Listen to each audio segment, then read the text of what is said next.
MCU Park in Brooklyn, a celebratory Friday night for the New York Cosmos. Good crowd, good comeback in the second half, a 4-2 win over Puerto Rico FC.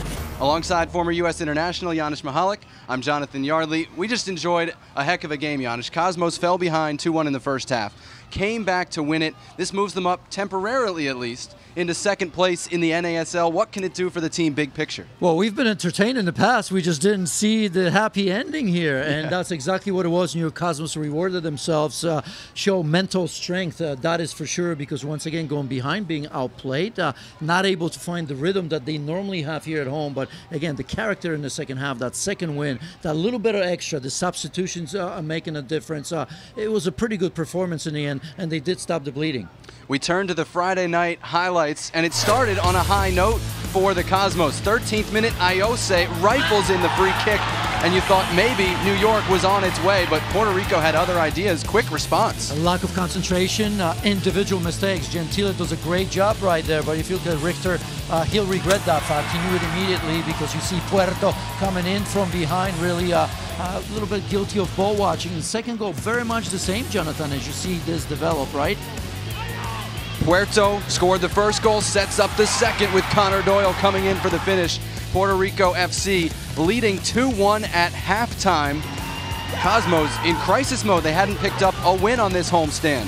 All changed in the second half. Emmanuel Ledesma back from an ankle injury in the game, on the scoreboard in spectacular fashion. Yes, his job is to influence the game in many ways, but certainly that's a pretty good one, because that's a difficult, look at that. I mean, high bounce, had to wait for that ball to come down, had to reach back really, and look at the goalkeeper once again back, rooted to the spot, very much like on Ayose's free kick.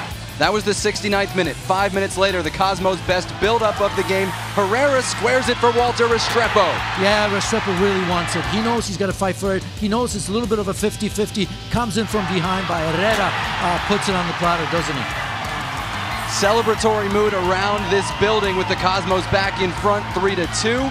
And then they would get a few more breaks. Sometimes you need a little bit of help. They were already in control. And Puerto Rico's Rudy Dawson picked up a red card here, cannoning through Ledesma, who thankfully seemed to be okay on the play. And that opened things up. The Cosmos would put it away. Another substitute, Pablo Vrancic, his Cosmos debut, and a goal. Yeah, you always take that, and that's why Giovanni Savarese was happy, although that's a foul. That goal shouldn't be in the back of the net. Should have been a foul, but you take that because it's going to happen. It goes both ways here, but a huge positive for the newcomer to score in this first game.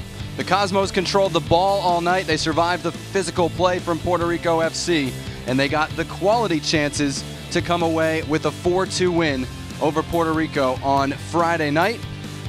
And they move into, right now, second place in the standings. They could be passed by the other games this weekend, but either way, they'll play first place Miami FC next Saturday.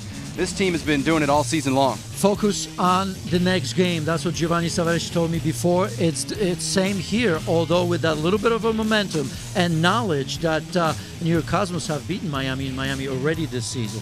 A 2-0 win earlier this year. They did sit back and counter much of that one. We'll see how they approach next Saturday night when New York plays at Miami.